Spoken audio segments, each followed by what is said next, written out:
I'm live again. Yay! 2 times, 1 day. 2 times, 1 day. All right.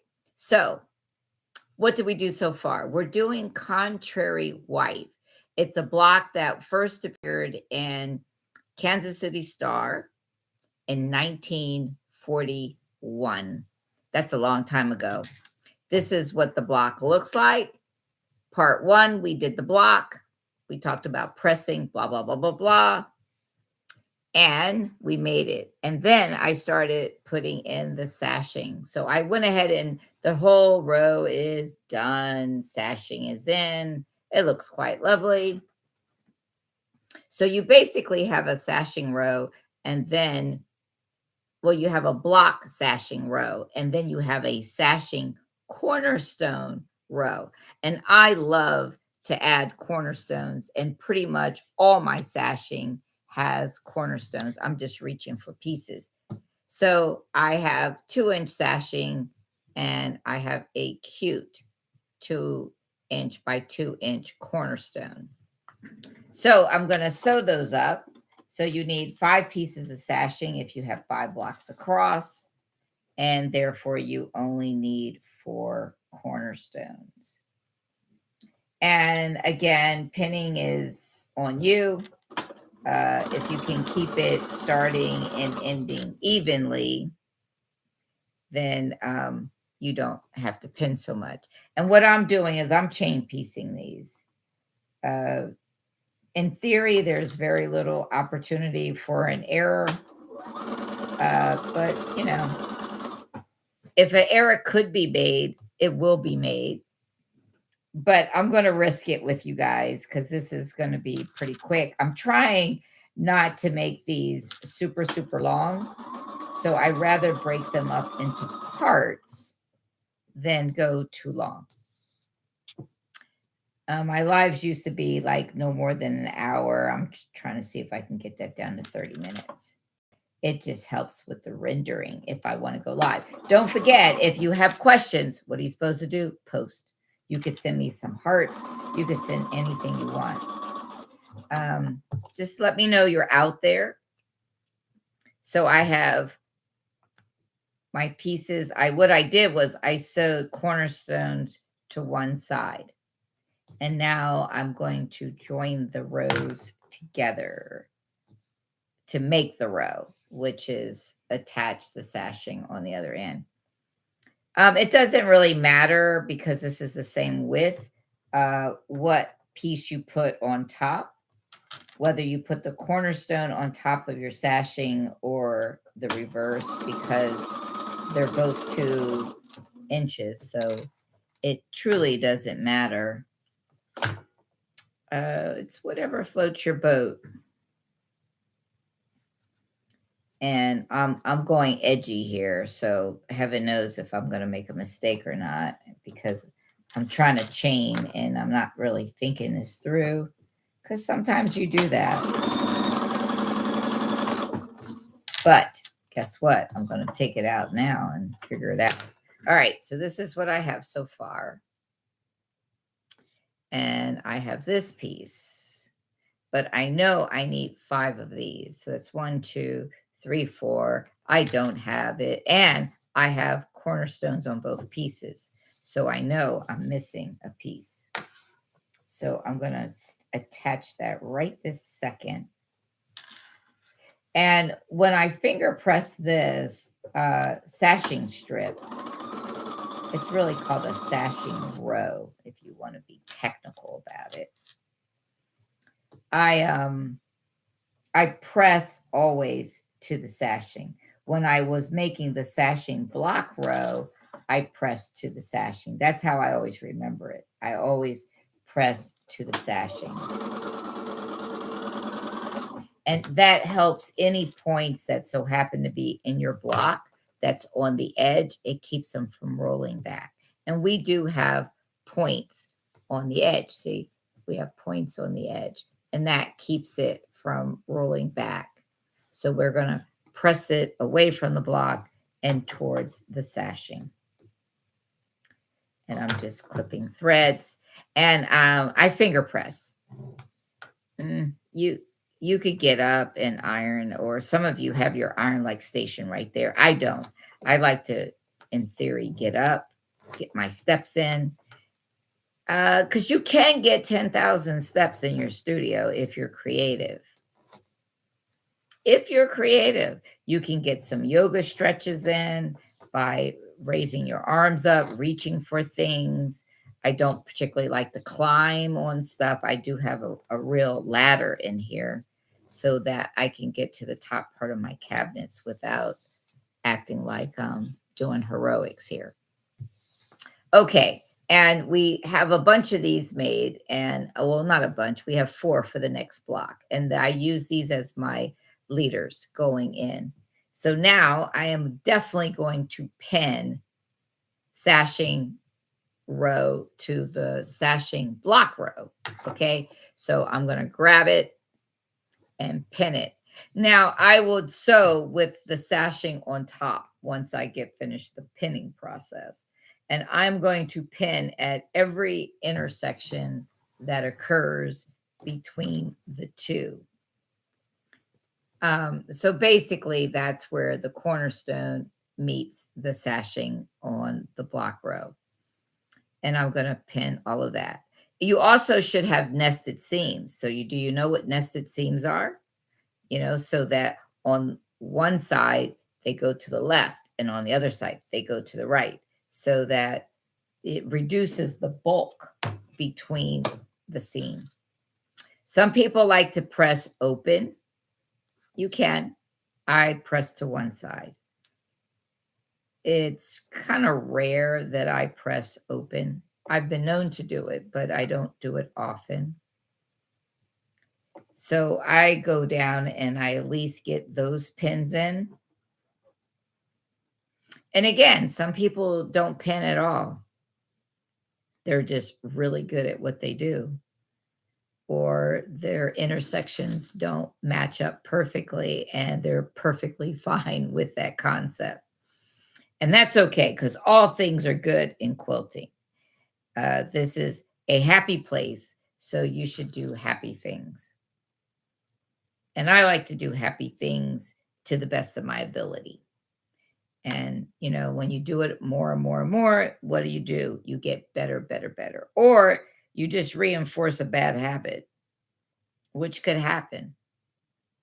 So if you really want to know the ins and outs of effortless perfect piecing,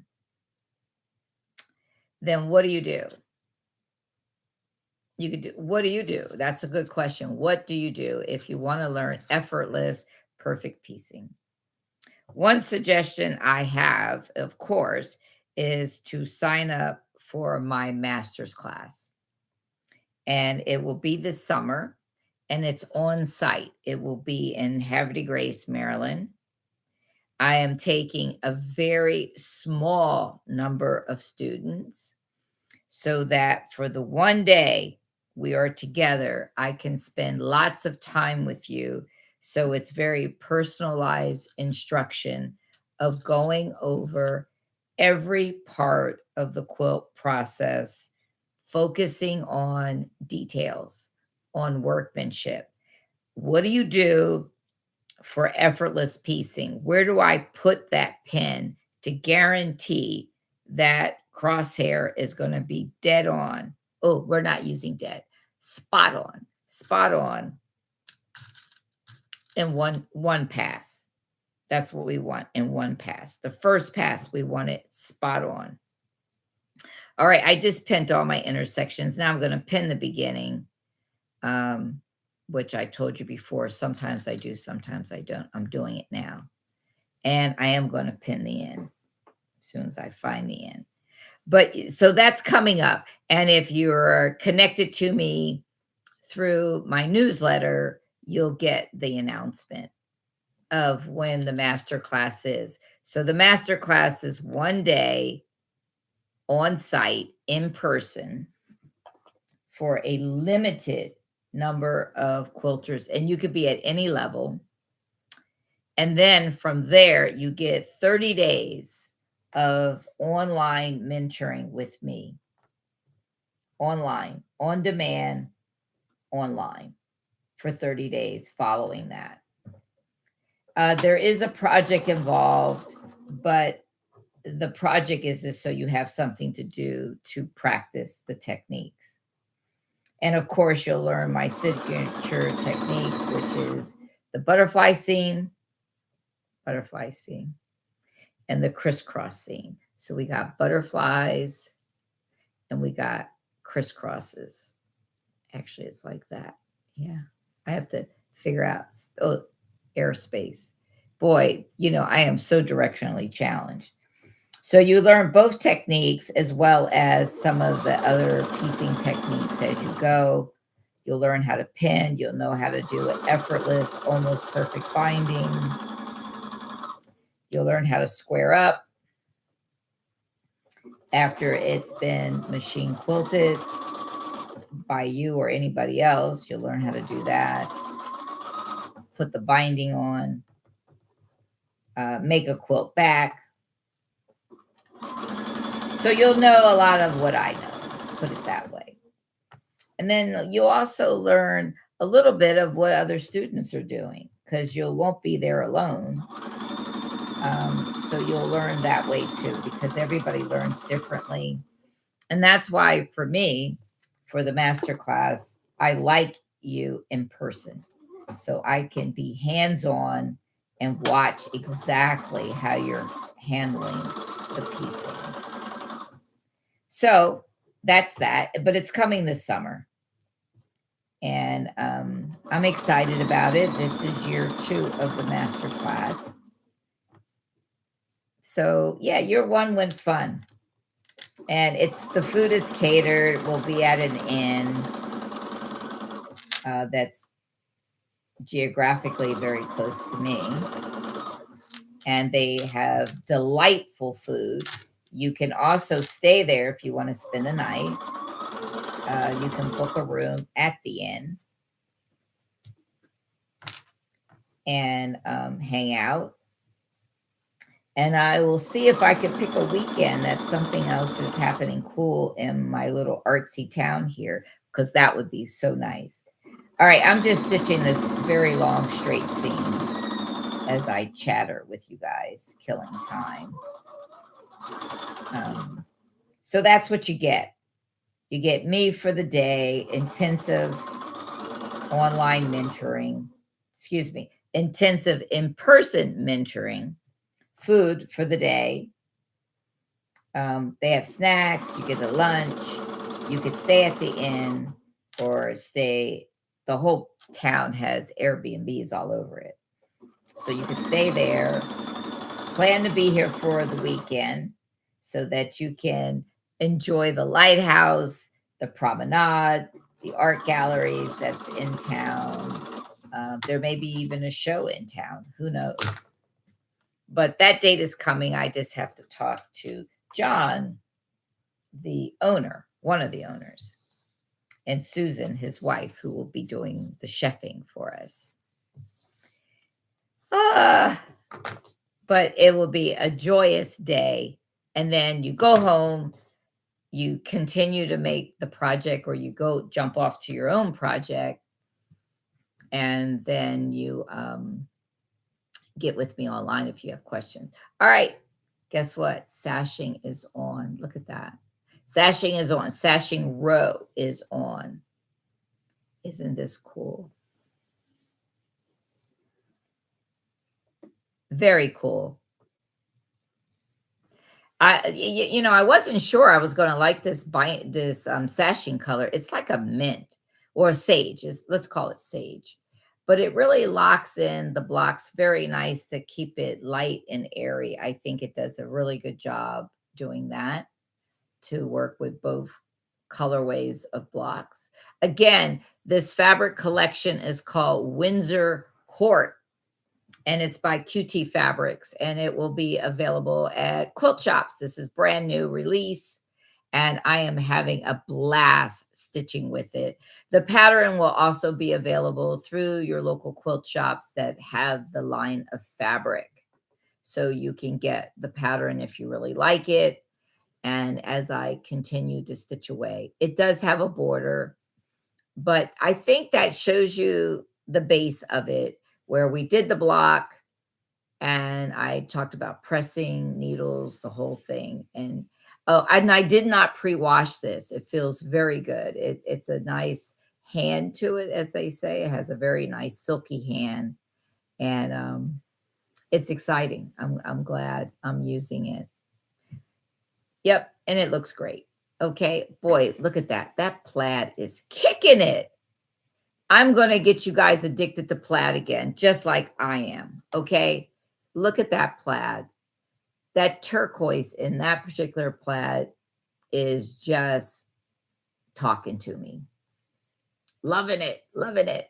All right, now guess what I know how to do? I know how to end the stream. Fancy that. Don't forget, if you have any comments on the replay, I will still answer it. But that's the end of part 2 of what's the name of the block? What's the name of the block? Contrary wife. Who's one of those? See you guys. Bye.